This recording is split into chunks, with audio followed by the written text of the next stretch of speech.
The Great Crash of 1929 was a massive and mostly unexpected drop in the US stock market that rocked the world's financial markets. The Dow Jones Industrial Average plummeted 23% in 2 days, wiping out the fortunes of many investors. In hindsight, economic warning signs were flashing, but investors were ill-prepared. One famous economist even proclaimed, "Stock prices have reached what looks like a permanently high plateau." But few investors today know about the financial crisis that followed the Great Crash. What started as a regional banking crisis in 1930 quickly spread and was worsened by political instability and international events. A run on the banks spiraled. The New York Federal Reserve was even drawn into the crisis, unable to borrow to cover its own needs. Finally, in 1933, newly elected President Roosevelt suspended the gold standard, ending the crisis. Investors who had enough of a cushion to ride out the 1929 crash and the 1930s crisis fared better than those who didn't. As the saying goes, liquidity is the oxygen of our financial markets. We rarely notice it until it's no longer available. Are investors today heeding these lessons of preparing for the next storm while the sun is still shining? What are today's flashing warning signs? And should we be bracing for the impact of another market event?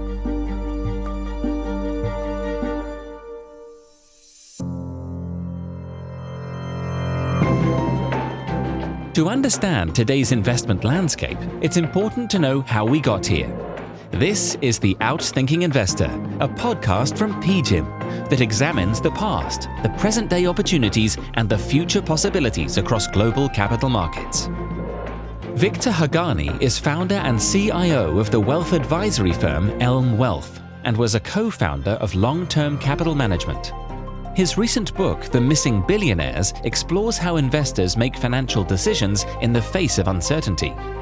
Apostolos Katsaris is a senior client portfolio manager for PGIM Wadwani, a quantitative multi-asset macro specialist. Ryan Kelly is head of special situations for PGIM Fixed Income and senior portfolio manager for the firm's Special Opportunities Fund. The 1930s crisis seemed to be a perfect storm, including a regional banking crisis, political instability, and international events. Today, some of these same triggers could be brewing. Policymakers and regulators are wiser, having learnt a lot from past crises. But what about investors?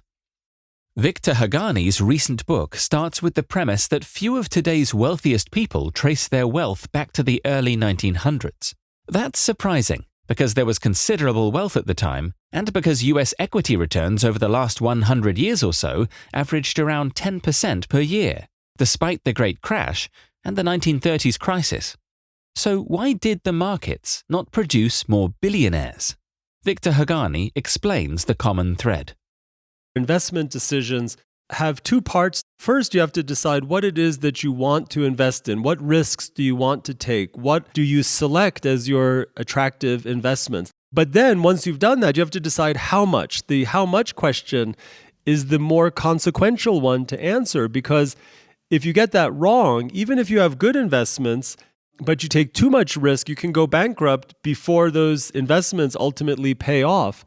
Whereas if you choose poor investments, but you size them correctly, you can survive and learn and invest for another day and recover from that. It's getting the how much decision right that's more consequential, and that very little thought or coverage or discussion is given to that. An experiment Victor worked on several years ago demonstrates the difficulty in answering the question of how much risk to take. We programmed a game where we told people, and we programmed a coin to land 60% of the time on heads and 40% on tails randomly. And we gave people $25 and told them that they could bet on this coin for a half an hour, betting as much or as little as they wanted of however much they had of the $25, either grown it to or contracted it to. and then we'd pay them however much they grew it to at the end, subject to a cap that we'd tell them about, which was $250 cap. And we kind of figured that people would do pretty well and we'd have to pay everybody a lot of money. But we were somewhat taken aback by how poorly these subjects of our experiments did. In fact, 25% of the people who played the game lost all their money, betting on this biased coin. To add insult to injury, these weren't random subjects from the general population. They were either financial professionals or Masters of Finance students. So how should they have played the game? One of the simplest and best ways to play the game is to choose a constant fraction of your bankroll to bet, maybe 10 to 20% on each flip, and just keep on betting that. So if your bankroll is going up, you bet more. If it goes down, you bet less. And you kind of stick with that constant percentage. And that percentage should be in that 10 to 20% region. If you bet 100 times and you got tails 40 times and heads 60 times, but you bet 50% of your money on heads every time, even though the heads came up 60 out of 100 times, you would actually lose money because that up and down hurts so much. Even though there was a net 20 wins that you had, that wouldn't outweigh the losses from the up and downs. That's how risk eats return. The participants may have been well versed in financial theory, but everyone is prone to cognitive bias. We saw a good number of cognitive biases. I think the most prevalent ones were these ideas of the fallacy of control, that somehow I think people were overconfident in their ability to predict whether it was going to be heads or tails, and something like 25% of the subjects bet on tails multiple times, generally after a string of heads when they felt like a tails was due. So that was probably one of the biggest ones that we saw, was this idea of being able to control randomness. The potential to control randomness is certainly alluring. That may be especially true for investors today, given the massive expansion of both the types and amount of risk in the financial markets over the past 25 years or so. Apostolos Katsaris highlights why it's important to understand where the big risks lie today. 25 years ago, we were in the middle of a dot-com bubble. The only game in town was the US stock market, US mega cap. Today, it appears to be the same. And 20 years ago, Chinese equity markets were less than $500 billion. Today, they are almost $10 trillion. Private markets, something that drove really the endowment model, went from $600 billion to $13 trillion today. And this is with the arrival of private credit, of private equity, of venture capital, and all other forms of private markets. You've had these undercurrents that have really pushed the limits of finance and the limits of regulation and the limits of products on offer and the limits of products that are demanded by investors. How has this evolution influenced the risk mindset of investors and how investors think about their risk budget? Institutionalization of investment processes over the past 25 years have slowed the speed of decision making. So everything is about ex-ante risk management. The following of an endowment type model with an ever-increasing share of illiquid markets has also meant that investors need to think about ex-ante risk management, because once you commit to private markets, there's very little you can do afterwards. You have an ever-increasing need for external validation of investment processes, and that's why you've had the arrival of consultants, particularly after the global financial crisis. Combine that with regulators forcing, for example, in certain geographies, forcing benchmarks that may or may not be the most optimal investment portfolio for long duration investors to hold. But what you've had is the unintended consequence of this regulatory reach has been that now you have very homogeneous portfolios of institutional investors in certain regions in the world. Moreover, the endowment model that many people want to emulate has meant that investors have been flocking to private markets, but this has had the unintended consequence of leading to liquidity risk, rebalancing risk, and payout risk. The vast majority of our returns are going to come from a strategic asset allocation, and we can only go around the edges in terms of tactical asset allocation to add some alpha. It has actually meant that you now have valuation challenges within your strategic asset allocation. You have investors today that are a lot more drawdown conscious because of what happened in 2022. You have your liquid portion, the only component that you are able to sell down or draw down on so that you can pay out if you're an endowment, or you can rebalance if you want to take some active decision within your investment portfolio. Another result is that today's institutional investors are much more sophisticated in how they think about their public and private asset mix, especially in their role as a limited partner or LP. That's enabled a lot of opportunities. But as Ryan Kelly explains, there is no free lunch. Every investor, every LP has a large bench and a lot of strategies that they have to look after. So keeping track of all that, staying on top of the disclosure, and really fully understanding what those managers are doing and how they're performing is a challenge unto of itself. And so that's one end of it. And then two, as you get across a lot of these different strategies, there's a lot of liquidity that's being linked to one another across these strategies. So there's a liquidity pacing element to it. And when everything's working well, that's great. But when things start to slow down, liquidity doesn't get recycled as fast as people would like it, it starts to create some challenges. More recently, that recycling activity has slowed dramatically. We would see $600 to $700 billion of exits in private equity every year, be it through M&A, strategic, or IPOs. And that has plummeted to sub $100 billion. And so that's created a bit of a liquidity squeeze in the LP channel. Not a pervasive problem, but highlighting the complexities that are out there. But again, I think that's more coming from a heightened level of sophistication and awareness from the LPs themselves. The fact that so many institutional portfolios have adopted similar asset mixes also raises a red flag. This suggests that there is some crowding and concentration risk in investment portfolios. When you also have the flocking behind strategies that have worked very well over the last decade, then this means that potentially institutional portfolios are exposed to investment vehicles that have hidden concentration risk and hidden leverage that is not fully understood or fully digested within their alternatives portfolio. Herding behavior also means that you have this reduced liquidity, particularly during times of stress. What most people try to do is funnel execution to the most liquid, narrow channel, which tends to disappear when things get tough. So when everybody starts to run for the door, unfortunately, that door narrows in size. Investors need to fully grasp what is the liquidity risk that they have exposed themselves to. What is the rebalancing risk? What is the payout risk? Do they have the ability to meet their liquidity requirements? And they have to look at risks from a different perspective as to, is this market accessible to me for this investment horizon?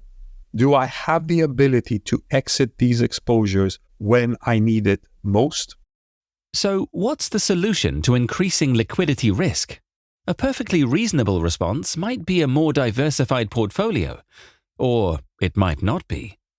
Building a diversified portfolio has led to the unintended consequence of exposing investors to these other risks that they weren't necessarily fully cognizant of when they were making these decisions. So the risk mindset has been, instead of looking at volatility of a book, now you have to think of risk in many different dimensions, including liquidity, including governance, including career risk in some cases. Today's world is very different to what it was 25 years ago. We have a whole generation of finance professionals that have been taught that there is always a buyer of last resort that is going to bail you out. If you've only experienced that central banks are always going to come and put a floor in the market, that is potentially setting you up for a very, very challenging environment going forward if that Fed put, so to speak, disappears.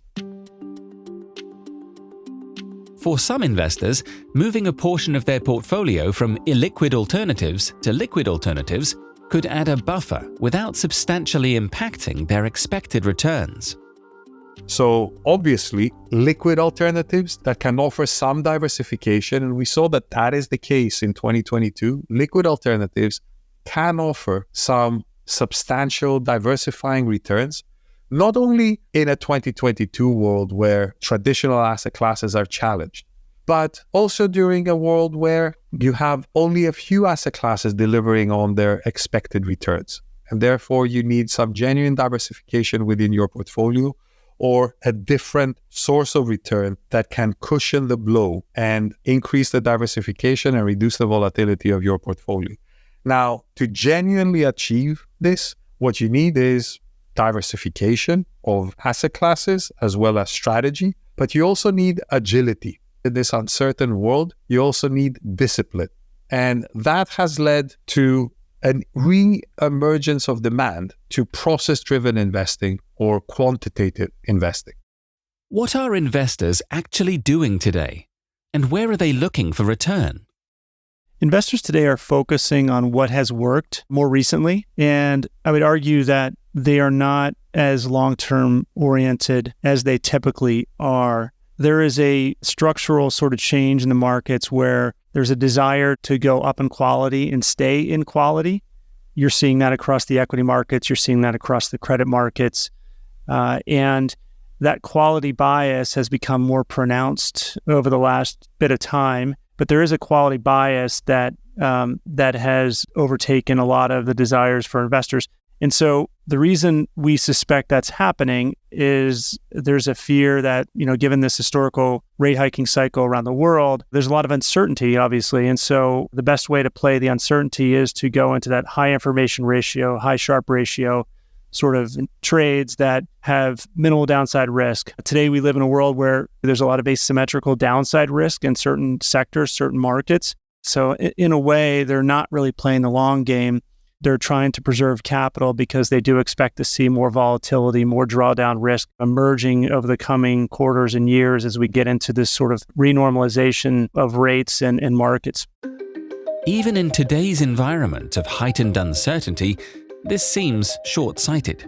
Perhaps applying Victor Haghani's insights about how much risk to our everyday investment decisions can help align short-term and longer-term goals and strategies.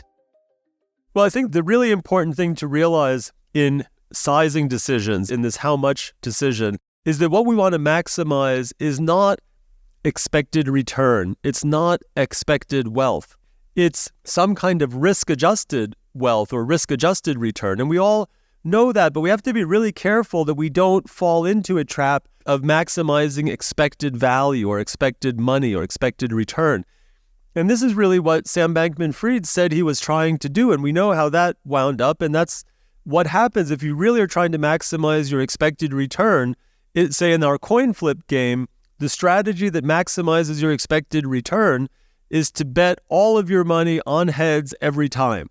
Well, that's insane. Nobody would do that. But that actually mathematically is what maximizes your expected return. But we need to maximize risk-adjusted return. And to maximize risk-adjusted return, we have to put a price on risk, because the more we bet, the higher our return is, the higher our expected gain is. But the more that we bet, the higher our risk is. And there has to be a cost put on that. And that cost on risk has to go up faster than the gain from betting more so that we hit some maximum. A few decades ago, one answer to maximizing risk-adjusted returns would have been the 60-40 portfolio. But since then, it's gotten a bad rap, while institutional portfolios that moved to the endowment model benefited from a 2-decade surge in the private markets.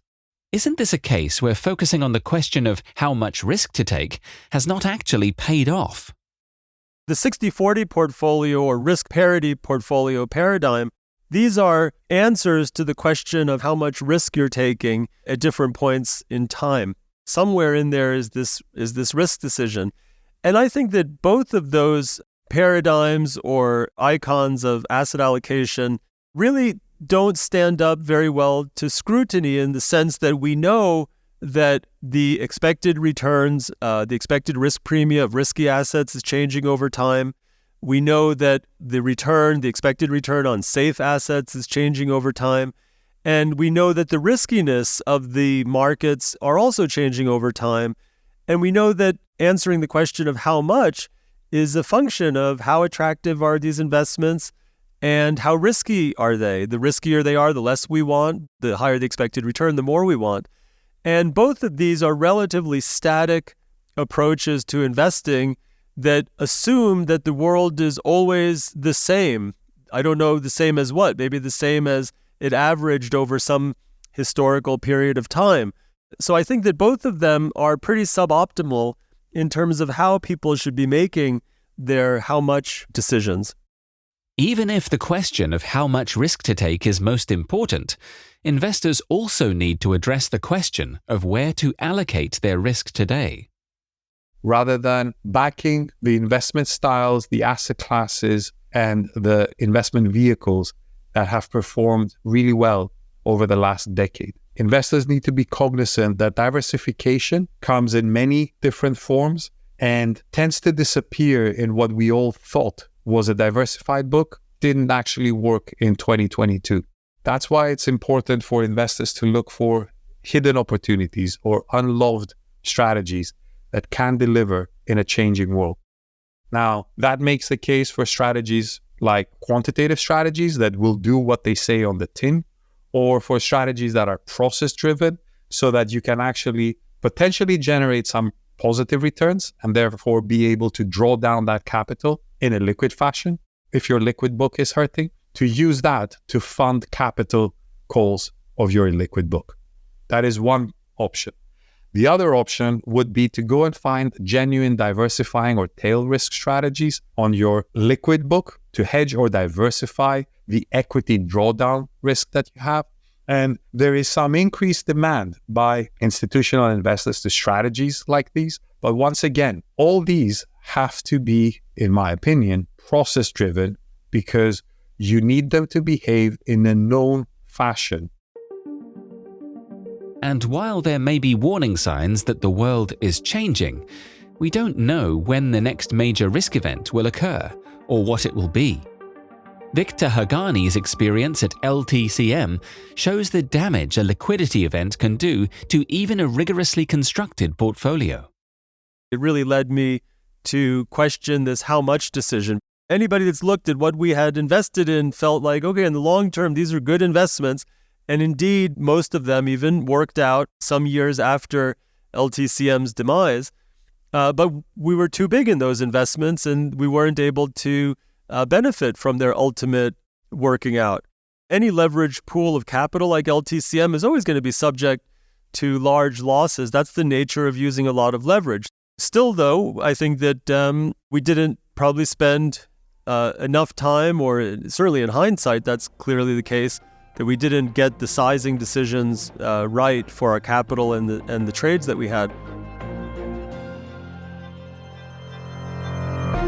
Investing in the face of heightened uncertainty will always be a challenge. But investors can maintain a healthy respect for risk while still pursuing diversified returns.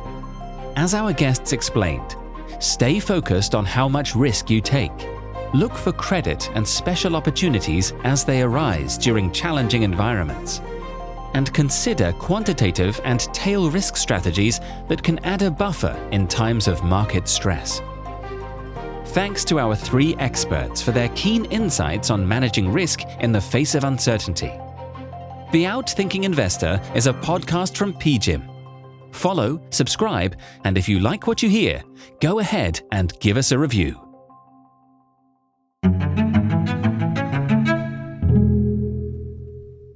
This podcast is intended solely for professional investor use. Past performance is not a guarantee of future results. All investments involve risk, including the loss of capital. PGIM is not acting as your fiduciary. The contents are for informational purposes only, are based on information available when created, and are subject to change. It is not intended as investment, legal, or tax advice and does not consider a recipient's financial objectives. This podcast includes the views and opinions of the authors and may not reflect PGIM's views. PGIM and its related entities may make investment decisions that are inconsistent with the views expressed herein. This podcast should not be reproduced without PGIM's prior written consent. No liability is accepted for any direct, indirect, direct or consequential loss that may arise from any use of the information contained in or derived from this podcast. This material is not for distribution to any recipient located in any jurisdiction where such distribution is unlawful. PGIM is the global asset management business of Prudential Financial Inc., which is not affiliated in any manner with Prudential plc, incorporated in the United Kingdom, or with Prudential Assurance Company, a subsidiary of M&G plc, incorporated in the United Kingdom. Copyright 2024. The PGIM logo and the rock symbols are service marks of PGIM's parent and its related entities, registered in many jurisdictions worldwide.